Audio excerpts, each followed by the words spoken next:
Chers amis, bonjour et bienvenue dans cette nouvelle vidéo dans laquelle on va parler des box mensuelles, les abonnements à box mensuelles. Comment est-ce qu'on peut lancer son business de box mensuelle? Alors, j'ai reçu la question en fait tout simplement, dont m'a dit Cédric, à ta formation, est-ce que ça s'applique au business des box? Et parfaitement, carrément. Et j'adore ce type de business en fait parce que c'est un abonnement. Et moi, je suis moi-même client de pas mal de box et j'ai créé aussi des business à box. On va en parler juste après, comment est-ce que j'ai fait ça, etc. Et là, je viens de tester la box HelloFresh. Je sais pas si vous connaissez ça, c'est en France, aux États-Unis, etc. Il y en a un peu partout dans le monde, je sais pas où vous êtes. Quand j'étais en Thaïlande et en Chine, j'en avais pas, je pense. Bon, peu importe. Je vous mets 30 secondes d'intro à la place de mon générique. On va mettre une petite section vlog. Là, j'ai reçu une box. C'est la première fois et je vais vous expliquer aussi pourquoi est-ce que j'ai commandé cette box. Et ensuite, on va parler de comment est-ce que toi aussi, tu peux lancer ton business de box mensuel. C'est parti.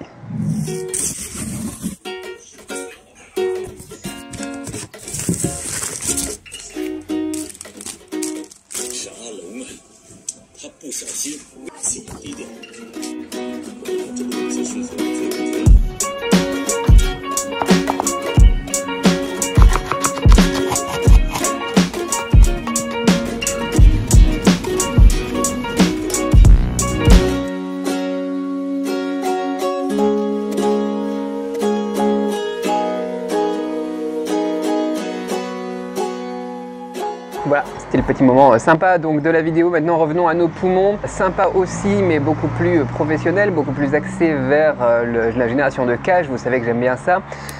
Les box c'est génial. Pourquoi? Parce que si tu as un bon taux de rétention, c'est le jackpot.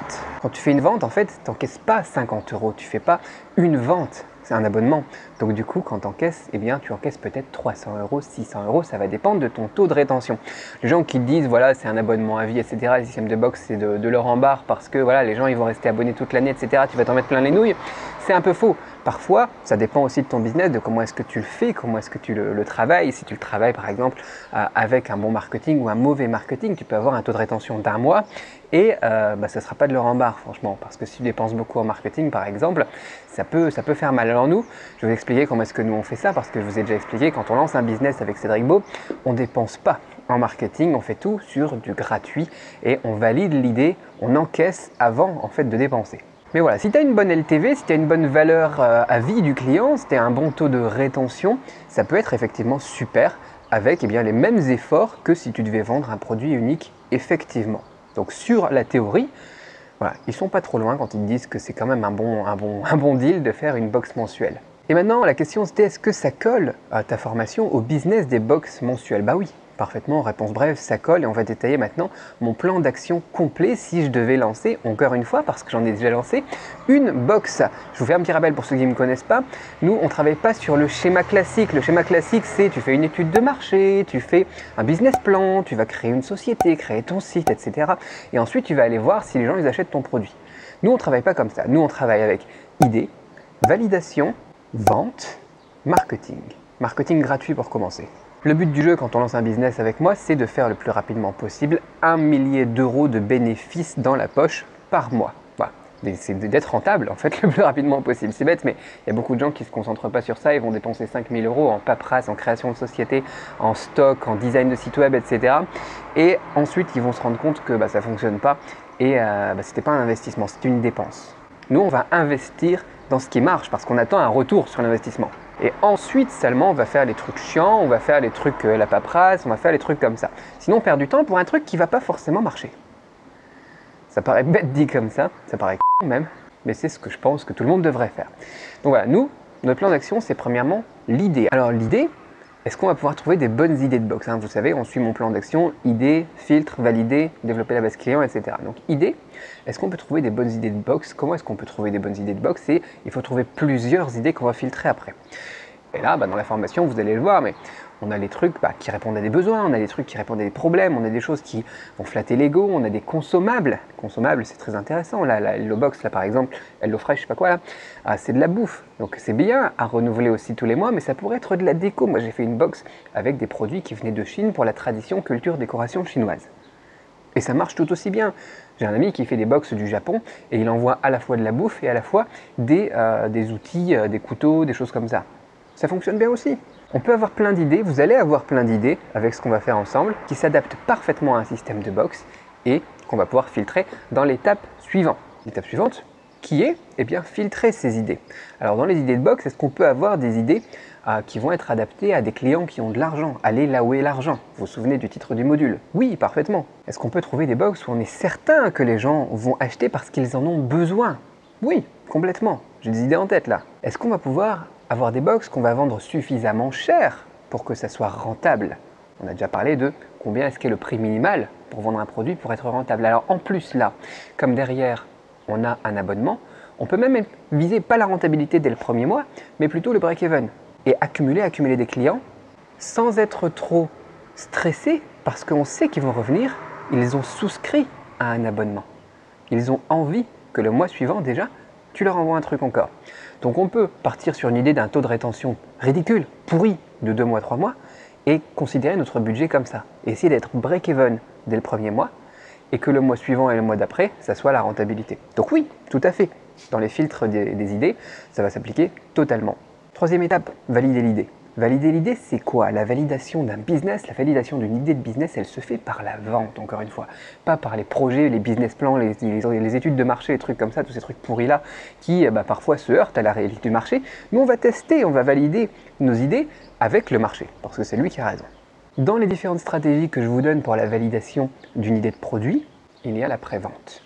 La pré-vente, ça colle parfaitement là aussi à une idée de box mensuelle, c'est fantastique. Moi avec par exemple celle que j'ai prise ici, j'ai dû précommander et la livraison commençait seulement la semaine d'après. Vous pouvez commencer par exemple votre pré-vente un mois à l'avance, voir combien vous êtes client, ensuite vous passez votre commande, etc. C'est ce que j'avais fait pour la box China in the Box, je ne sais pas si vous vous souvenez aussi, c'était en 2013, pour ceux qui me suivent aussi dans la thématique de la Chine, du chinois, des choses comme ça.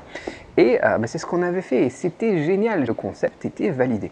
Je pense que sur chaque box, on encaissait 10 €, quoi. On en a fait je sais plus combien. Ça faisait un petit bonus, voilà, une petite prime pour la fin d'année, c'était sympa. J'aurais très bien pu transformer ça aussi en box mensuelle et automatiser ça derrière. Je ne l'ai pas fait parce que je quittais la Chine et parce que voilà, j'avais d'autres projets très rentables aussi, mais j'aurais peut-être dû. Après voilà, ça aurait fait 1 000 € par mois en plus, ou bien alors plus d'ailleurs après, sur le moyen long terme. C'est parfaitement pertinent.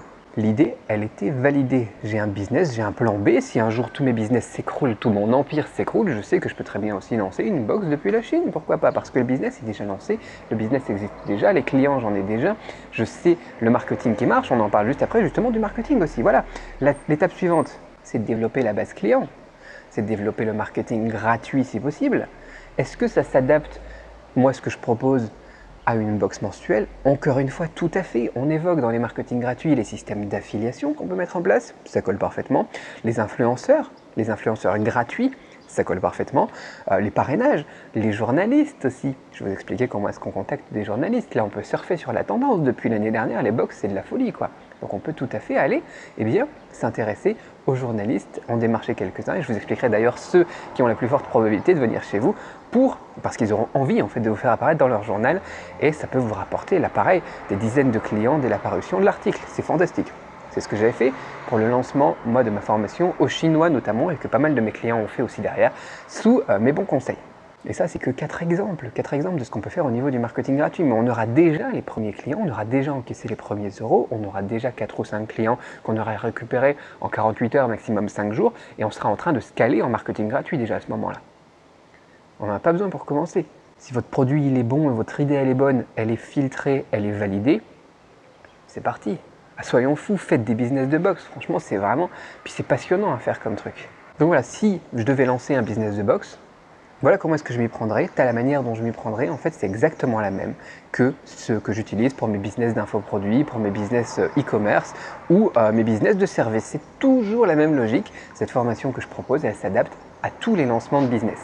Donc si tu veux tout le détail, voilà, tu connais, moi j'ai le plan sous les yeux, mais voilà, tu as le lien dans la description, on se retrouve là-bas. Ça te permettra de générer les meilleures idées et la sélection des premiers à tester, les premières idées à tester pour ta box.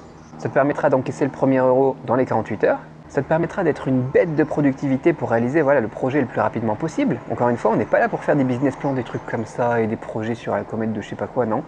Ça te donnera toute la partie vente aussi, parce qu'il y a des gens qui ne savent pas vendre. Donc si tu ne sais pas vendre, je te prépare un petit module rien que sur ça. Je ne vais pas juste te dire voilà comment lancer un business, je vais aussi t'apprendre à vendre. C'est la base en fait, ils devraient tous faire ça. Et puis bien sûr, tout le marketing gratuit pour que le projet se rentabilise, que ton investissement en temps parce que si ça coûte quasi rien de lancer un business au final avec la manière dont on le fait nous, il faut y passer du temps quand même, c'est du boulot, faut pas croire quoi. Je te donnerai aussi en bonus des études de cas sur les 15 dernières années, sur des business à moi ou des business que j'ai accompagnés, dont un projet d'ailleurs de cette année pour les petits curieux, et bien évidemment les mises à jour gratuites et à vie de la formation. Enfin voilà, tout est là-dessous, tu connais si tu connais. Donc on se retrouve de l'autre côté et puis dis-moi ce que tu penses des business de box mensuels. Est-ce que pour toi c'est quelque chose qui est bien, qui fait sens, etc. Cette idée d'abonnement. Dis-moi tout ce que tu en penses dans les commentaires et on continue la discussion là-bas. Demain je pense que je ferai une autre vidéo aussi sur pourquoi est-ce que j'ai commandé cette box HelloFresh. Et je me suis désabonné juste après d'ailleurs aussi. Une autre astuce pour t'aider aussi à lancer ton business de box mensuel. On se retrouve demain, abonne-toi si ce n'est pas déjà fait. Ciao.